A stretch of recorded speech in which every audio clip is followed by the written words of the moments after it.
I started doing these videos with some purpose to be a community person, Telugu speaking community person, trying to inspire people to think differently about life in America, politics in America, and a whole bunch of things related to America. I mean, that theme emerged later, but that's essentially what I was doing. I was doing a political awareness campaign since I started putting these videos in July 2024. And the main force is that I saw something that is going to happen. I wanted to do something about it. What was going to happen? A second Trump presidency. And if I could change some minds, just a tiny bit of what I can do to prevent that. That's the only purpose I started doing it. And of course, the political forces are so big that what I did doesn't matter. But I wanted to try and then do it. My basic intent is to say something that's meaningful, inspirational, and that makes all the viewers think. Fame is never an issue or never a consideration for me. Money was not a consideration, but I don't mind getting money. But at the same time, how can I make people think? I would rationalize it by saying I want to make people think objectively. Or if you want to be cynical and say you want to make people to think like you, I'm fine with that. Yeah, I want to make people think like me objectively. Anyway, when I see some people say a few words who speak better than I can say in any language, I speak Telugu, I speak English fluently, both of them. I speak somewhat fluently Tamil, somewhat fluently Hindi, but not as, I mean, used to be, my Hindi used to be okay, but it's rustic now. I speak Swalpa Swalpa Kannada. With all that said, I mean, the way I'm saying this in English is what I'm going to channel is a fantastic personal monologue by Ali Velshi in MSNBC. He is a person of Indian origin. And the reason I am trying to channel his thoughts is mainly because maybe I agree with everything he said in that. And also, that is probably what I was trying to do. I was trying to inspire Indian American community in United States to think differently. Think that if you chose this country to be yours and you're not a stranger here, you should not feel that you are here at the mercy of someone else. You're here legally. If you're here legally and you're pursuing a dream, that so-called American dream, you have nothing to be ashamed of.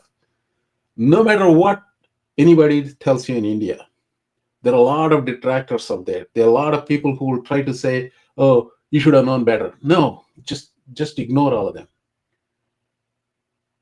The world is a different place than when I was born. Yeah, you can always have love for the country you were born. I always will, and I always had, and I always will.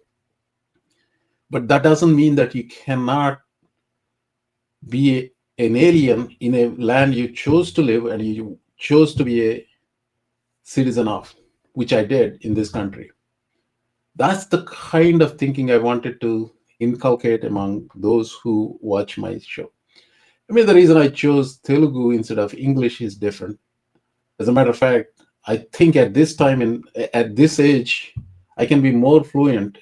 Instead of saying more fluent, I can speak English uninterrupted by my Telugu than the other way around. Meaning, if I start speaking Telugu, it constantly gets interrupted by my English.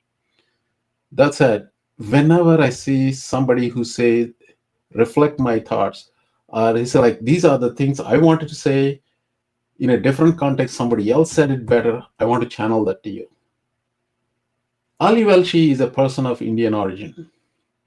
His grandfather or great grandfather, I forgot, went to South Africa, Kenya. By way of that, his father went to Canada, and I think Ali Velshi was born in Canada.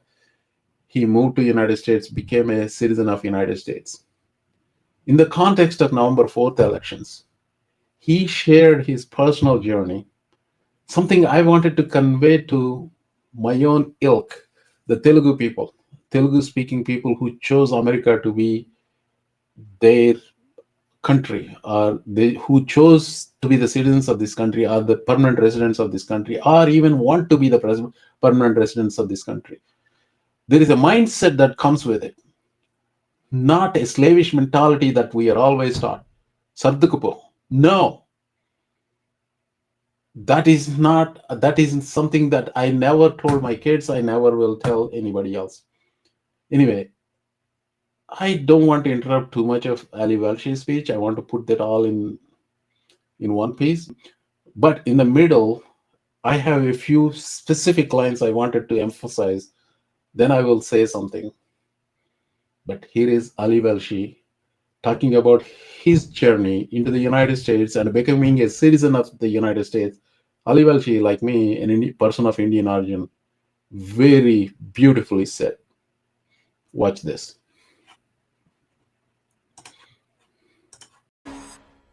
The elections of Tuesday, November the 4th were historic, followed closely not just by Americans in places that voted, by Americans wherever they lived, and by the world. I happen to know that the results of the election were felt across the border, 341 miles north of New York City, in Toronto, the city in which I grew up. My family, including my 91-year-old father, was watching, and I know what they were thinking. They were thinking about a cold March night 44 years ago, election night in Ontario in 1981. I'm just 11 years old. It's just the two of us in the car, my father and me, finally off our feet after a long day of bus stops and leafleting. We're driving back to the campaign office in the district that another party has held for decades. The very notion that my 5'3" brown immigrant Muslim father of Indian origin by way of South Africa and Kenya would even run for office was improbable. The idea that he could be elected there was unthinkable. Toronto in 1981 was not the cosmopolitan place it is today. Immigrants had scarcely been elected anywhere in Canada, especially to major office. So back to that night. The polls are closed, but we're still 10 minutes out from the campaign headquarters. No real rush, we thought. My father reaches over and turns on the radio at the top of the hour. The polls have closed across Ontario, the announcer reads. It's too early to tell who will form the government tonight. A beat. Then the disembodied voice continues. We can, however, declare Dennis Timbrell the winner in the district of Don Mills, Toronto. And there it was, the call. One I would learn to make years later as a journalist covering elections. It's exactly 8:01 p.m., amazingly fast. The only problem is that Dennis Timbrell, the guy who won, isn't my father.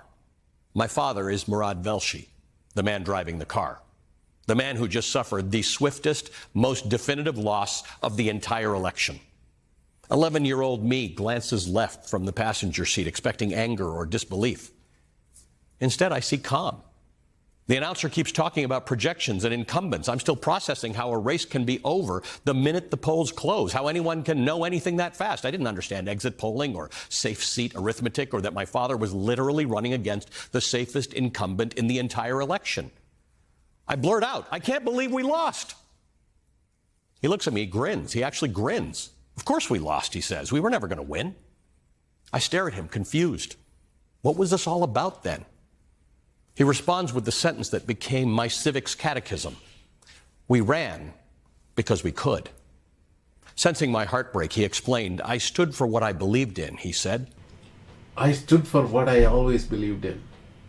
People had a chance to vote for me, and more people chose to vote for the other guy. And finally, the words that still steady me. It's okay. Now that I've lost, our life goes on. We don't get arrested. We don't get shunned. Nothing bad happens. Minutes later, we pull into the campaign office, and this is the part that really fries my already overloaded 11-year-old brain. People are clapping and they're cheering. There are no tears. I'm the only one acting like it's a funeral. Everyone else is acting like we've just proved something, that you can move your party from third place in the last election to second place this time around and call it progress, that there's dignity in standing up. There is dignity in standing up. This is a mantra I always believed in. So people can choose, even if they don't choose you, even if they aren't ready for you yet. In that car, with the radio still humming, my father taught me that in a free society, one in which he did not have the privilege of growing up, losing is simply practice for eventual victory. It's the price of admission for a second chance. 6 years later, in 1987, we got that second chance. The ground in Toronto had shifted. The long-term incumbent had retired. The complexion of the city had changed. And the coalition we'd been building in church basements, in Jamaat khanas, in gurdwaras, in temples, in living rooms was ready. This time we had a little more money for a real campaign and a little more name recognition and a lot more strategy. We moved into a vacant office, a low-slung 3-room space in the middle of the parking lot of a small outdoor shopping center, right in the heart of the community that we hoped to mobilize. By the time we'd unpacked our stuff, every centimeter was spoken for. Room 1 became the phone bank, mismatched chairs around folding tables, a tangle of cords feeding big, scuffed desk phones, coffee rings on clipboards, a metal cash tin for petty expenses, call sheets sorted by poll number and time of day. Room 2 was a map room, a district map taped edge to edge, streets highlighted in neon, masking tape grids for canvas turfs, push pins, a whiteboard labeled rides, poll captains, language. Room 3 was triple duty. It was a small kitchen and a food staging area because it was an immigrant campaign, so there was always food. There was a strategy room, insofar as we had a strategy, and a volunteer intake room. It had a dented electric kettle, a paper cups, stack of paper cups, food boxes, sharing pastries from a neighborhood seniors club, a dot matrix printer chewing through tractor-fed paper. The soundtrack was the fluorescent buzz of the lights, a box fan rattling in the doorway, and the rise and fall of a dozen languages, English, Gujarati, Urdu, Punjabi, Tagalog, Italian, Portuguese, Polish, moving in and out of the same project. On the walls, taped scripts for first contact with a voter, persuasion, and get out the vote, a shift board for bus stop leafleting at one of the major intersections in the district, a ride list for voters and volunteers who lived in the towns scattered across the urban district, a nightly checklist of things to do. It wasn't alchemy, it was arithmetic. Rides offered, doors knocks, calls returned, politics as logistics, democracy as labor. And then came election night in 1987. This time, we weren't in the car when the polls closed. We were all at the campaign office. The returns started flowing in from our volunteers, phoning in unofficial results from the polling places they were at. On the TV, all of Toronto began to paint itself liberal red. We waited and waited, because you never know when they're going to call your race, until a roar went up from the main room. By the time I shouldered through to the small boxy TV, it was already over. They had called our race and moved on. This time, we won. We cried, all of us. Being elected to the Ontario legislature was modest in the grand political scheme of things, but to the people in that room that night, it was monumental. It was everything, because at the end of a long walk to freedom and democracy, a big and important door had opened. September 10th, 1987 was my father's swearing in. The chamber at the legislature was packed, 3 generations of my family alive and present. One man not there, my pioneering grandfather, who had started this movement for political change in our family back in 1907. My father placed his hand on a Quran, another first, and became the first Muslim and the first South Asian elected to the Ontario legislature. Institutions change when the people inside them change, and when those people, like my father, remember the people who sent them to office. That is the political arc of my family, although it gets better, because ultimately both my mother and my sister would run for office and become prominent in civil society. But as I watched Zoran Mamdani on Tuesday night, I thought of a more personal arc. By the way, there are a lot of Muslim people in America who celebrate the win of Zoran Mamdani. Please don't rob them of that joy. You may have a lot of legitimate reasons to dislike Mamdani, like his policies, but do not dislike him for his religion, or do not dislike his religion for his win, and do not rob that joy from them for his win. If a Telugu person becomes a senator or somebody else, I'll be joyful, especially if that person happens to believe in everything I believe in. That's a community pride.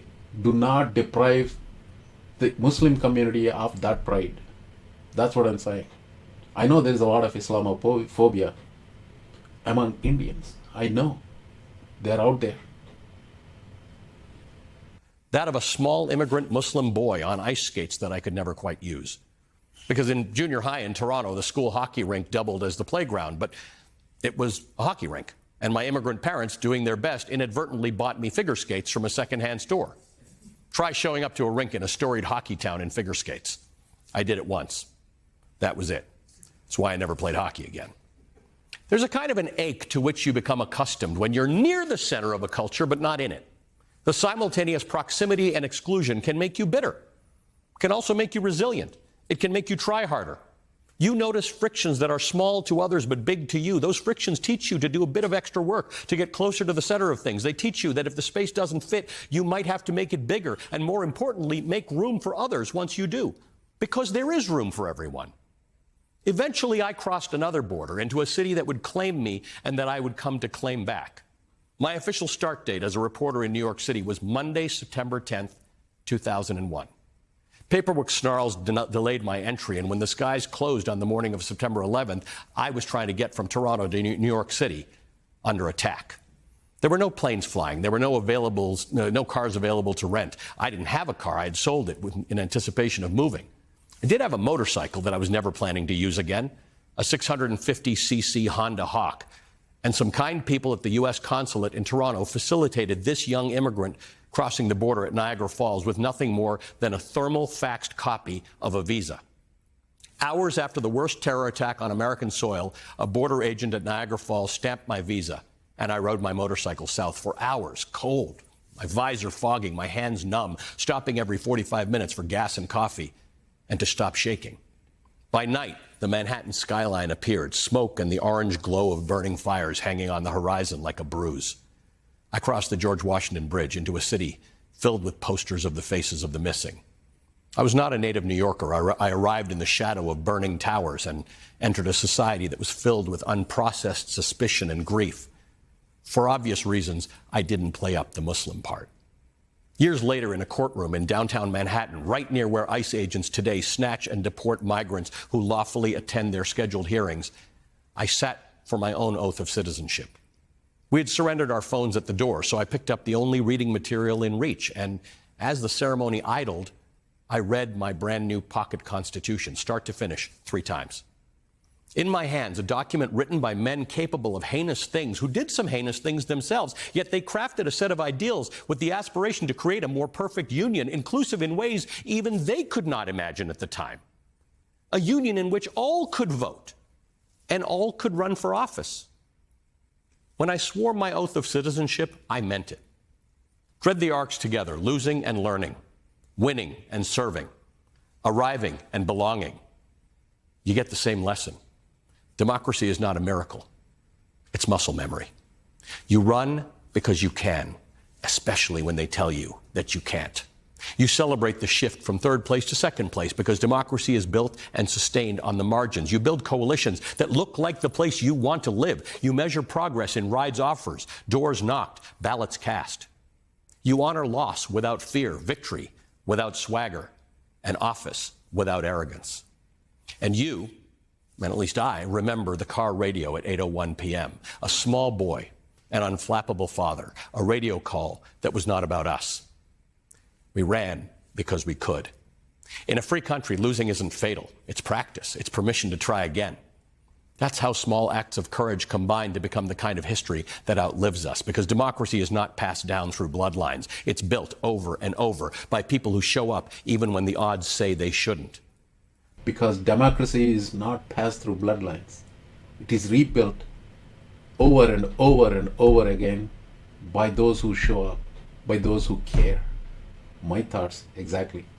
That's how a Muslim immigrant of Indian origin whose family made a stop in Africa, like mine, ends up not as an outsider in the story of democracy, but as proof of what democracy can still become.